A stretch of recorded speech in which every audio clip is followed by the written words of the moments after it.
Hey, what's up guys? Gons here for the Face Like the Sun YouTube channel. I wanted to briefly talk about all the space propaganda. Now, I've touched on this several times on this channel, but in just the recent weeks, I feel like they've really amped up the space propaganda. And what I mean by that is propaganda, news, media, things that are coming out, suggesting that space really is our home, or that there are other aliens out there. You know, there's a divide even within the scientific community. You know, some people think philosophically that, oh, the universe is so vast and huge, there has to be other beings out there. And then the other side of it is the Fermi paradox, which basically says if there are aliens out there, we would have found them already. Now, the truth is probably somewhere in between, and as a Bible-believing Christian, especially one that has a bent towards biblical prophecy, I question all kinds of stuff.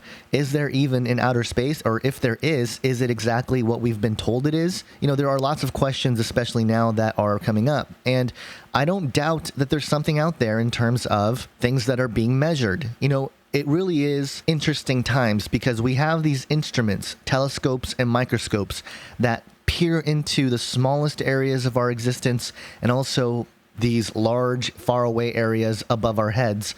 And, you know, some of the things that we see are very similar in nature. And I won't get into all that here, but it is fascinating to consider because cosmologists as well as quantum physicists are measuring something. They're getting data back in some form or another. Now, how we interpret that data, how we represent that data, that's according to human interpretation. And, you know, there could be error there. But in terms of data coming in, there's absolutely data coming in. It's just how we parse it, how we understand it, how we apply it to our worldview and our cosmology. So I wanted to relay for you a few stories here that have been in the news cycle the last few days that really indicate that they are preparing us for the announcement. If you go back to just 2 or 3 videos ago, Daniel 243 Project, Who Are They by Casey Green, who allowed me to post it on my channel. She goes into the Vatican and how the Pope is seemingly preparing the world for some sort of disclosure event. And, you know, it's a really interesting question. Who is going to be the one to announce the quote-unquote aliens? Is it going to be the scientific community or the religious community in terms of the Pope? And there has to be a unification there. There has to be a confluence, a convergence point, because, you know, just the Pope announcing something won't be enough. The scientific community would say, no, there's no evidence for it. But just the scientific community announcing it, well, all the religious people will just say, oh, I don't know about that, or they'll say it's just demons, end of story. And ultimately, I do think they are demonic entities, these beings, these fallen angels that are going to be here again, if you will.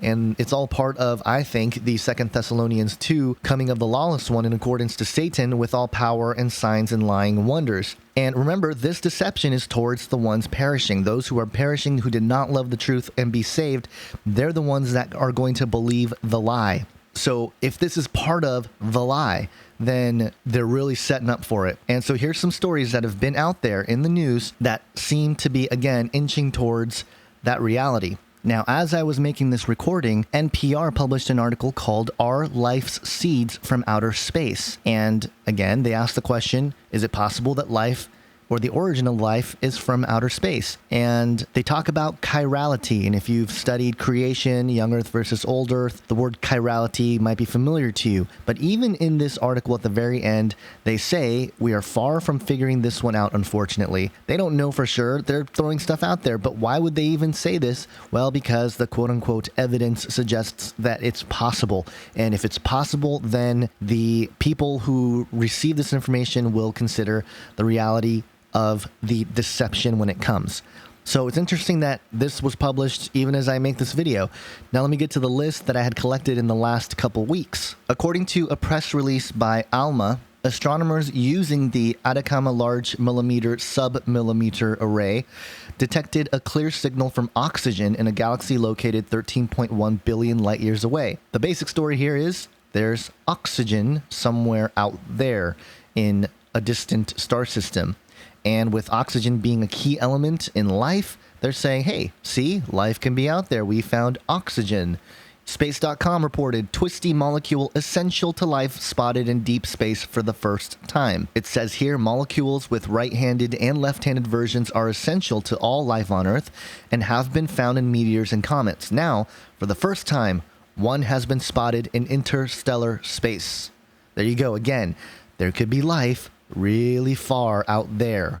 Another Space.com article stated, Limestone world exoplanet around dying star boasts substance linked to life on Earth. And it says a distant world could be rich in limestone, a rock that, on Earth, is produced by living processes. The planet's star is slowly devouring it, revealing to watching astronomers what look like a limestone crust. On Earth, limestone has ties to living organisms, though the substance can also form without their help. So, again, spinning it in a way that suggests life can exist out there. MIT TechnologyReview.com. Now they're sequencing DNA in outer space. 5 weeks from now, on July 16th, a Falcon 9 rocket is scheduled to blast off from Cape Canaveral to the International Space Station carrying a DNA sequencer into space for the first time.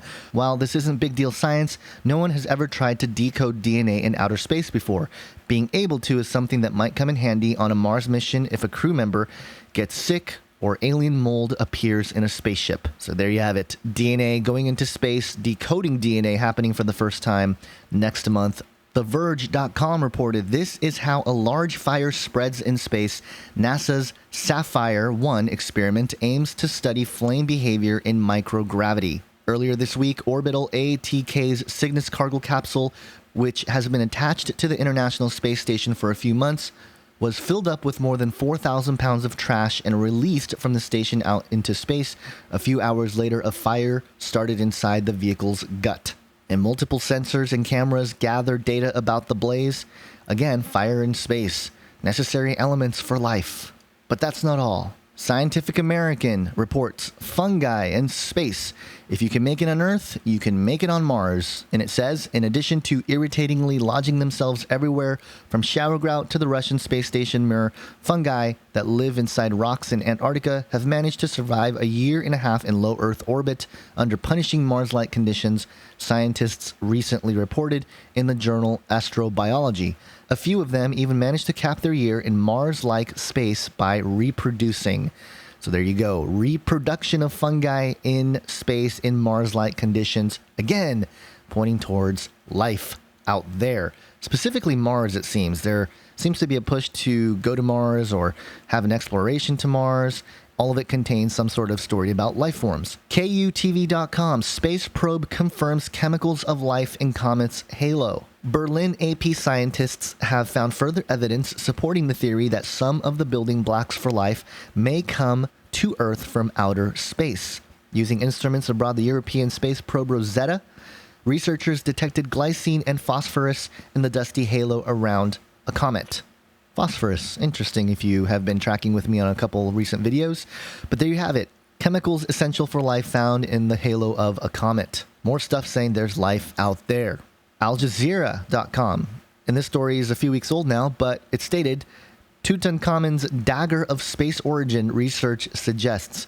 Scientists say dagger found in ancient Egyptian king Tutankhamun's tomb was made with iron from a meteorite. A team of Italian and Egyptian researchers who analyzed the metal composition of the blade said on Thursday the artifact was made with iron from a meteorite. So there you have it. Even the Egyptian pharaohs seem to have a tie to outer space in origin. Now, this is really interesting because, of course, I do think Egypt does play a role in biblical prophecy. If you look at Daniel 11, it's clear. But also that, this whole Space Brothers thing in the tie-in with the alien agenda in conjunction with advanced technology, some sort of device that the pyramid was made to soul travel, things like that. There's all kinds of rumors and research regarding that. So having Egypt as part of the equation here, ancient Egypt in particular, is no surprise. Moving on, NationalGeographic.com. Week's best space pictures see a supernova's glowing ghost. Space ghost first spotted in 1572. The star explosion known as Tycho's nova left behind gases glowing with X-rays and radio waves. And so there you have it. There's the image of this ghost. out in space, apparently. ScienceDaily.com reported, life's origin may result from low-energy electron reactions in space. Adds crucial data to study of the chemistry of the heavens. Now, the summary of this report, which was from Wellesley College, states, new findings from a systematic study demonstrates that early building blocks of life may be produced when low energy, below 20 electrons, interact with cosmic, that's interstellar, planetary, and cometary ices. This work adds crucial data to the study of the chemistry of the heavens. So there you have it, more studies coming out saying that life can originate out there. So keep an eye on the space propaganda. They're really coming at us with this idea that there is life out there, or that life originates out there, that there is some sort of ability for biology out there. And ultimately, what is it setting us up for? I think a couple things. One, perhaps the elite really do want to leave this earth, okay? They really want to get out there and they want to hide from God, essentially, because God's judgment happens right here on earth. Secondly, they want to help usher in the great deception. You know, the coming of the Antichrist, the lawless one, Satan, the dragon, interestingly enough, which is the one that gives powers to the beast and the false prophet. This arrival of the dragon, I think, could be in conjunction to a alien encounter in terms of the great deception, saying that the alien, our space brothers, our creators are here, and ultimately it's going to be a lie, a big, big lie. So keep track of this stuff, add to the conversation in the comment section, and don't fear, because this is not about fear. We as believers, we know the ultimate truth here. We know what's going on. We know what's going to happen. So stay positive about all this. Ultimately, stay sober-minded. And remember, when these things begin to happen, look up, because our redemption draws near. Have an awesome day, guys. God bless.